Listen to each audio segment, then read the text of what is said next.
नमस्कार प्यारे बच्चों, आप देख रहे हो मेरा YouTube चैनल मुनीश मैथ, जिसके अंदर आज हम कर रहे हैं छठी कक्षा का गणित। छठी कक्षा के गणित की एक्सरसाइज 1.1 हम करने जा रहे हैं। इस एक्सरसाइज में पहला प्रश्न है हमारे पास, खाली स्थान भरें। जहां पर हमने खाली स्थान भरने हैं कि 1 लाख के अंदर कितने 10,000 होते हैं, ये हमने पहला ज्ञात करना है। 1 लाख के अंदर कितने 10,000 होते हैं। सबसे पहले तो आपको ये पता होना चाहिए कि 1 लाख को हम कैसे डालते हैं। 1 लाख, ठीक है, 1 लाख को कैसे डालते हैं। आपको पता है कि 1 लाख 100,000 के बराबर होता है ना, तो 100,000 3 0। क्लियर हुई बात।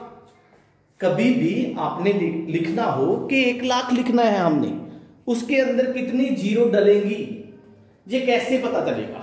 मैंने तो एक सीधा सा फॉर्मूला लगा रखा है कि भाई 1 लाख है जो वो 100,000 के बराबर होता है। जब 100,000 बन जाता है तो 1 लाख बनता है। मैंने पहले 100 डाल लिया, 1000 के लिए 3 जीरो डाली, तो ये 1 लाख बन गया। अब हमने बताना है 1 लाख के अंदर कितने 10,000 हैं। 1 लाख के अंदर 10,000 कितने हैं, ठीक है, ये बताना है। तो 10,000 इसके नीचे लिख दो, 10,000, ठीक। तो 10,000 कैसे होंगे फिर, 10,000 3 जीरो। क्लियर हुई बात। इनको कट आउट करो आप, 4 जीरो 4 जीरो कट आउट करो, तो आंसर कितना आया बेटा, 10। समझ लगी बात कि मैंने इस प्रश्न को कैसे हल किया है। आपको यह पता होना चाहिए कि 1 लाख को कैसे लिखते हैं। 1 लाख को ऐसे लिखते हैं, 10,000 को कैसे लिखते हैं, ऐसे लिखते हैं। दोनों को जीरोस को कट आउट कर दो आप। जीरोस को काटने के बाद जो पीछे आपके पास बच जाएगा वो आपका आंसर बचेगा। क्लियर हुई बात। इसी तरह इन्होंने कहा है कि 1 मिलियन में कितने 100,000 होता है। सबसे पहले आपको पता होना चाहिए कि 1 मिलियन हम कैसे लिखते हैं। बेटा मिलियन लिखने से पहले लाख लिखो।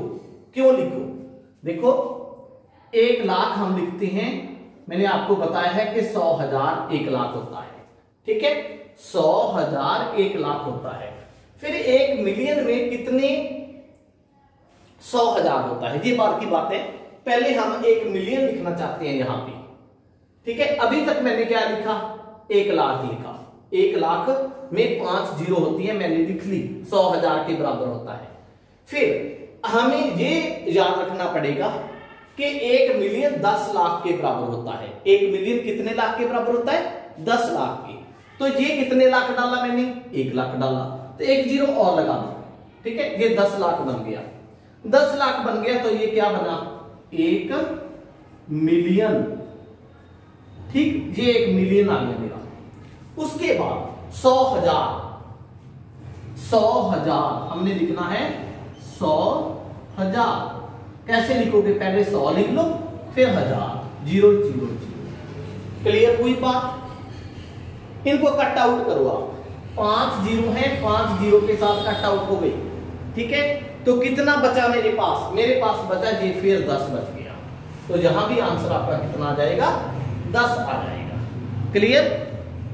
इसके बाद 1 करोड़ में कितने 10 लाख होते हैं। आपको पता होना चाहिए कि 1 करोड़ में 100 लाख होता है। 1 करोड़ में कितने लाख होता है, 100 लाख होता है। तो 10-10 बार कितने लाख करके, 10-10 लाख करके कितने बार करोड़ बनेगा, 10 बार। नहीं समझ लगी। 1 करोड़ में 100 लाख होता है। अब हमारे पास 10 लाख है, तो 10-10 लाख हम कितने बार करेंगे कि 1 करोड़ बन जाए, 10 बार करेंगे।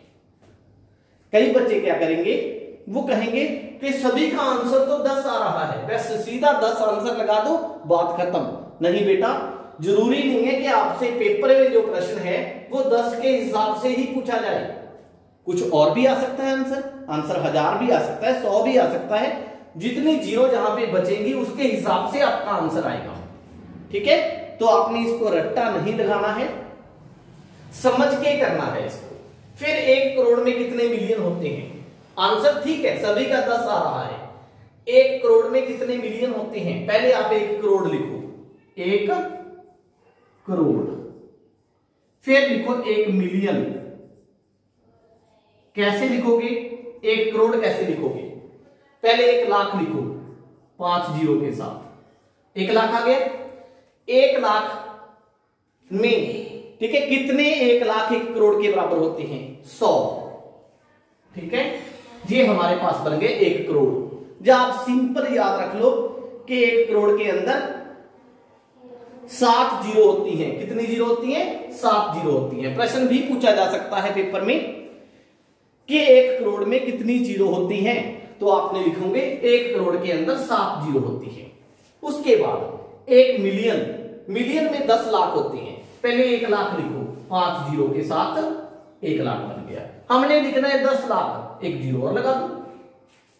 क्लियर हुई बात? अब जीरो को कट आउट करो। कितने जीरो हैं? 6 जीरो हैं, कट आउट कर दो, ये बच गया 10। ठीक, फिर 1 मिलियन में कितने लाख होते हैं? 10 लाख। आपको पहले ही मैंने बता रखा है कि 1 मिलियन के अंदर 10 लाख होते हैं। ठीक है, इस तरह ये प्रश्न करने हैं आपने। जरूरी नहीं कि पेपर के अंदर आंसर जो है वो 10 ही आए, कोई और आंसर भी हो सकता है, इसलिए रट्टा नहीं लगाना है। ये तरीका आपने जो मैंने समझाया है समझ के देखना है। फिर है प्रश्न नंबर 2। इसके बाद प्रश्न नंबर 2 के अंदर आपको दिया गया है, मतलब हमें शब्दों में लिखा हुआ है, इनको हमने संख्याओं के अंदर चेंज करना है। जैसे पहला प्रश्न है हमारे पास 73,75,307, तो इसको कैसे लिखेंगे हम? बेटा यहां से आपने शुरू करना है 73 लाख 75,000, फिर 307, ये हमारा आंसर आ गया। क्लियर? 73,75,307, ये हमारा आंसर आ गया। दूसरा प्रश्न देखिए इसका, 9 करोड़ 5 लाख। देखो बेटा, जब हम करोड़ से नीचे जाएंगे तो हमें कितने डिजिट चाहिए? पहले 2 डिजिट चाहिए। अब कई बच्चे कहेंगे सर ये 2 डिजिट क्यों चाहिए? क्योंकि बेटा जो पद्धति है हमारे पास, यहां पे 2 पद्धतियां हैं, एक भारतीय पद्धति, एक अंतरराष्ट्रीय पद्धति, जिसके बारे में मैं अभी आपको अगले प्रश्न में बताऊंगा। इसमें क्या होता है, जो भारतीय पद्धति होती है इसके अंदर पहले 3 डिजिट होते हैं। पहले कितने डिजिट होते हैं? 3 डिजिट होते हैं। उसके बाद सारे कितने आते हैं? 2, फिर 2, फिर 2, ऐसे चलता रहता है। सब एंड में 3 होते हैं, जैसे जहां पे 3 आए, फिर बाकी सारे 2, 2, 2 ऐसे चलते हैं। क्लियर? भारतीय पद्धति के अंदर जब हम किसी भी संख्या को लिखते हैं तो लिखने का तरीका जो होता है, लास्ट में 3 अंक, फिर 2, 2, 2, 2 ऐसे चलता है। अब देखो 9 करोड़ हो गया, सही हो गया 9 करोड़, 09 डाल लो चाहे आप। 5 लाख यहां पे 5 नहीं डलेगा, 05। ठीक, फिर 41 लाख के बाद नीचे क्या आना चाहिए? 1000 तो यहां पे है ही नहीं, तो हम क्या लिखेंगे? 1000 के लिए ये लिख दिया 1000 के। ठीक है, फिर 41 इक्किला नहीं लिखना, एंड के अंदर हमारे पास 3 डिजिट होते हैं। ठीक है, तो 041। बात क्लियर हुई? नहीं हुई? दोबारा बताता हूं, 9 करोड़ ये पड़ा है, 9 करोड़ 09। 5 लाख अकेला नहीं लिखना, 5 2 डिजिट लिखने हैं, 05। फिर 1000 इसके अंदर नहीं था, ठीक है, क्योंकि करोड़ से नीचे लाख होता है, लाख से नीचे 1000 होता है, 1000 से नीचे 100 होते हैं। क्लियर बात हुई? यहां पे लिख भी देता हूं। सबसे पहले हमारे पास आता है करोड़। अगर हम करोड़ तक की बात करते हैं, करोड़ के नीचे होता है लाख, लाख के नीचे होता है 1000, 1000 के बाद आता है 100। क्लियर है ना? अब यहां पे देखिए आप, 9 करोड़ 5 लाख, 1000 नहीं था तो 00 डाल दिया, 41 इकल्ला था तो 041 डाला, एंड में 3 अंक चाहिए हमारे पास। अगला प्रश्न देखिए, 7 करोड़, लो जी 07, 7 करोड़ हो गया। 52 लाख, ठीक है, दोनों अंक पड़े हैं 52 लाख। 21,000, दोनों अंक पड़े हैं 21,000 के भी पड़े हैं। 302, ठीक है, तीनों पड़े हैं 302। आंसर आ गया। अगर कोई चीज मिस है तो मिस के लिए आप 0 डालोगे, ठीक है। कोई भी चीज अगर बीच में से छूटी हुई है तो उसके लिए आप 0 डालोगे। 58 मिलियन, अगला प्रश्न देखिए आप। अब ये प्रश्न मिलियन के अंदर है। मिलियन में क्या होता है बेटा, ये है इंटरनेशनल सिस्टम, अंतरराष्ट्रीय पद्धति।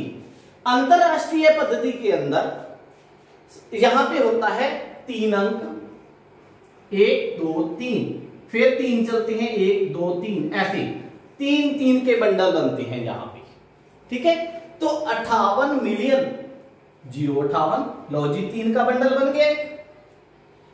मिलियन से नीचे होता है लाख, सॉरी 1000, ठीक है। यहां पे बताना चाहता हूं, सबसे पहले हमारे पास होता है 100, 100 से ऊपर आता है 1000, 1000 के बाद जो तीसरा बंडल बनता है वो होता है मिलियन। क्लियर?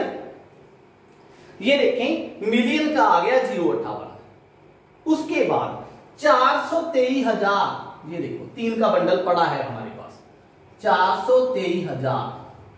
फिर 202, ये 3 का बंडल फिर पड़ा है 202। ये हमारे पास आंसर आ गया।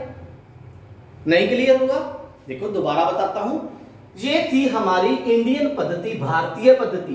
भारतीय पद्धति में किसी भी संख्या को हम लिखते हैं, पहले 3 लिखते हैं एंड में, फिर 2 2 2 2, ऐसे चलता है।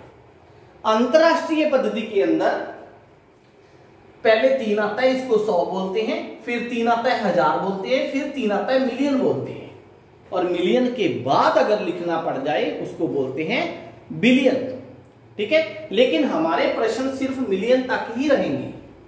तो यहां पे देखिए आप, 58 मिलियन 3 अंक मिल गए मेरे को, 0 ला दी मैंने।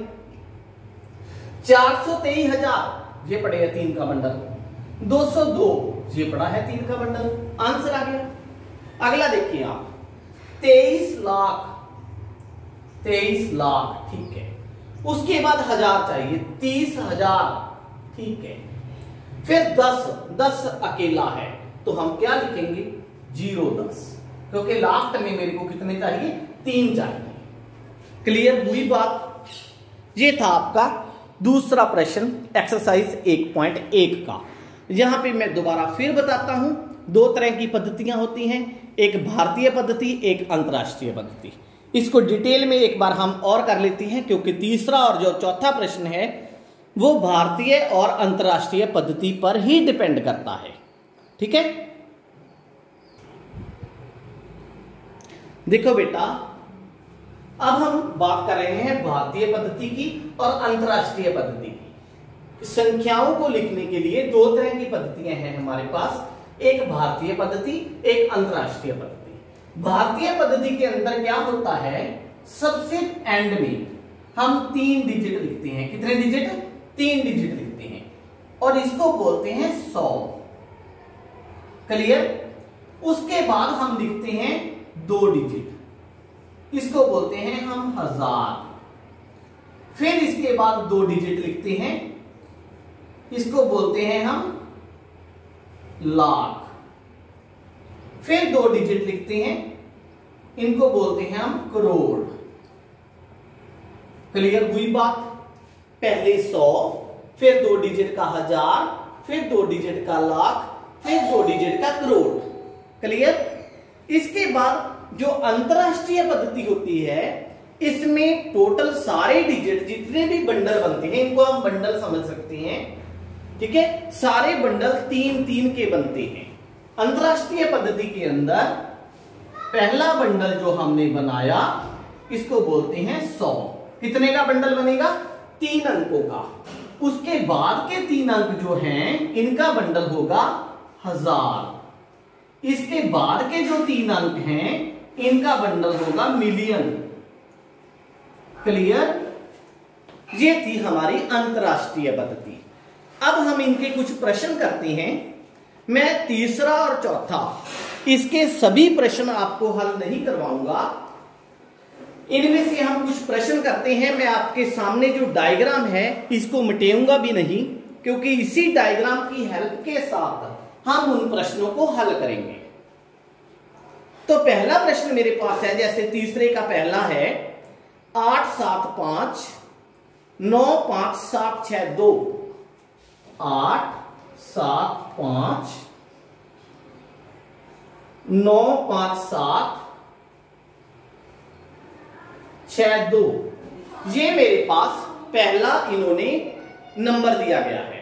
ठीक है, इस संख्या में इन्होंने कहा है कि इसको आप भारतीय पद्धति में पहले तो विराम चिन्ह लगाएं। भारतीय पद्धति में लिखना है इसको, पहले विराम चिन्ह लगाएं, उसके बाद इसको शब्दों में लिखें।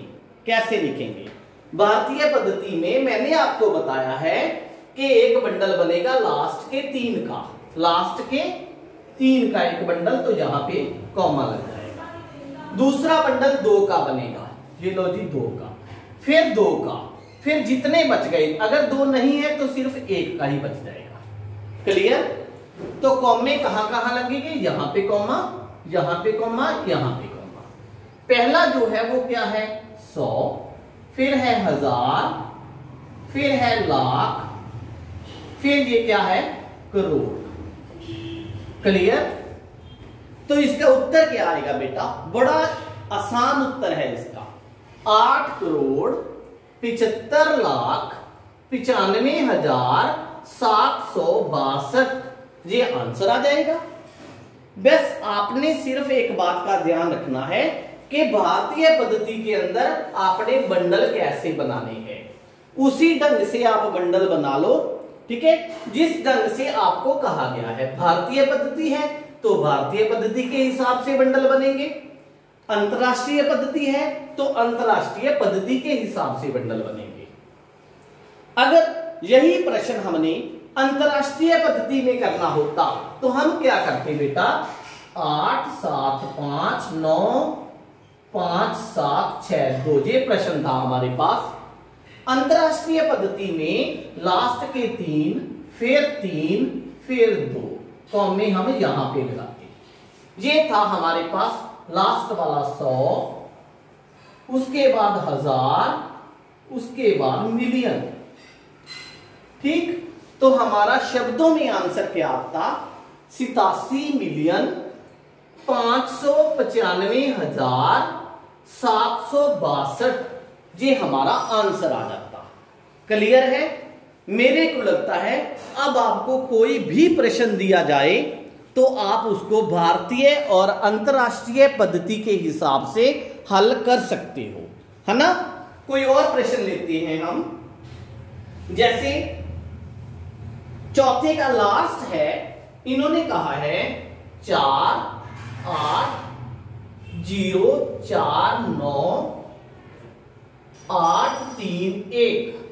इसको हमने अंतरराष्ट्रीय पद्धति के हिसाब से शब्दों में लिखना है। अंतरराष्ट्रीय पद्धति क्या कहती है? 3-3 के बंडल बनेंगे, तो कहां कॉमा लगेगा? यहां पे कॉमा और यहां पे कॉमा। ठीक है, गोल चक्कर आप चाहे लगाओ चाहे ना लगाओ।